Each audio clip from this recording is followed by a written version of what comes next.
One of the greatest things about working at CCSU is I get to work on research projects with some really wonderful students. And a lot of the research projects that I work on deal with variable stars. These are stars that change in brightness, which is really appropriate because I'm actually the president of the American Association of Variable Star Observers. Wore my shirt for the organization here.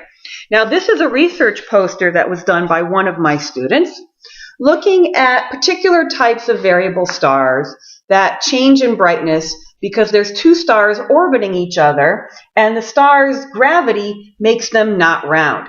So if you can look, there are a lot of these diagrams with these lines that go up and down. That's what's called a light curve. A light curve shows how a star's brightness changes over time.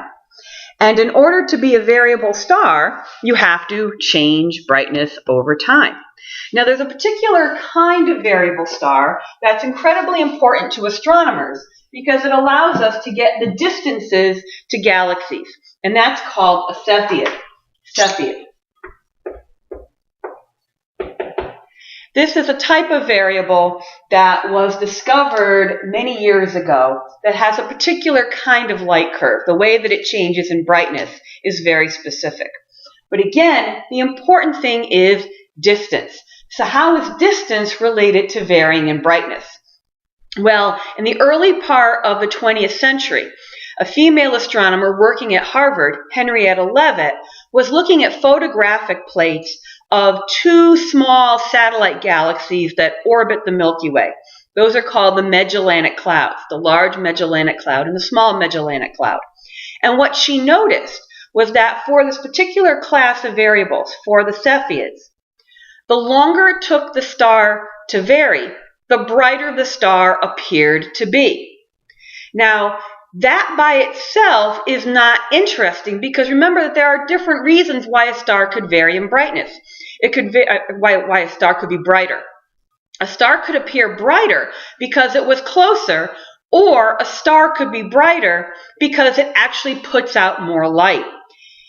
How do we know which is true in this case?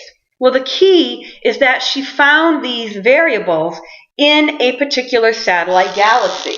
So here we are on the Earth, and we are looking at a particular galaxy that's a few 100,000 light years away. And yes, technically, that variable is a little bit closer to us than that variable or that variable, but my diagram is not to scale. And so the point is that because the entire galaxy is a few 100,000 light years away from us, we can approximate all of those variables to be about the same distance away from us. So the ones that look brighter are brighter. That's right. We can approximate that the stars that look brighter are brighter because they're putting out more energy, because they're all approximately the same distance away from us.